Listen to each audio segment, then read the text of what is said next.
para mostrar como instalar Agário, né?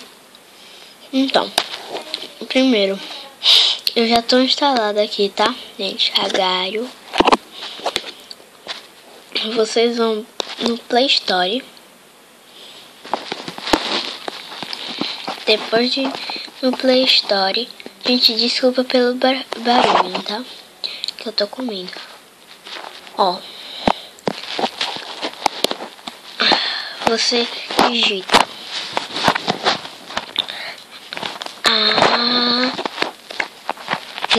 aí bota um ponto e bota Ió.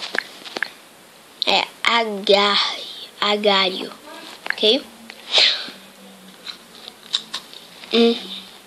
Então, vou aparecer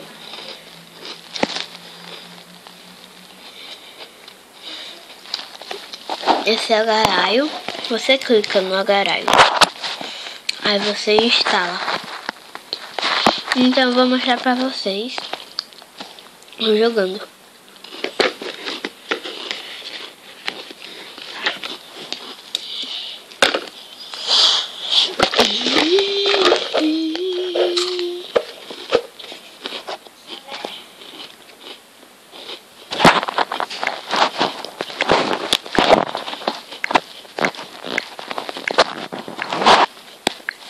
Vou botar meu nome de Eduardo Akoff, só que meu nome não é esse.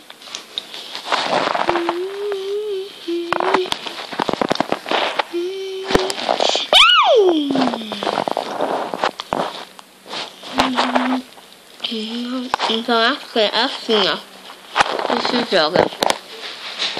Muito bom.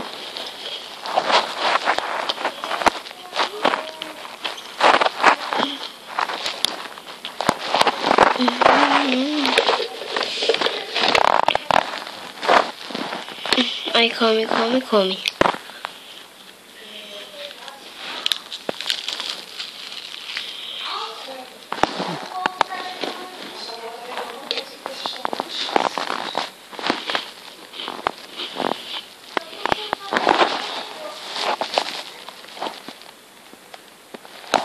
Então,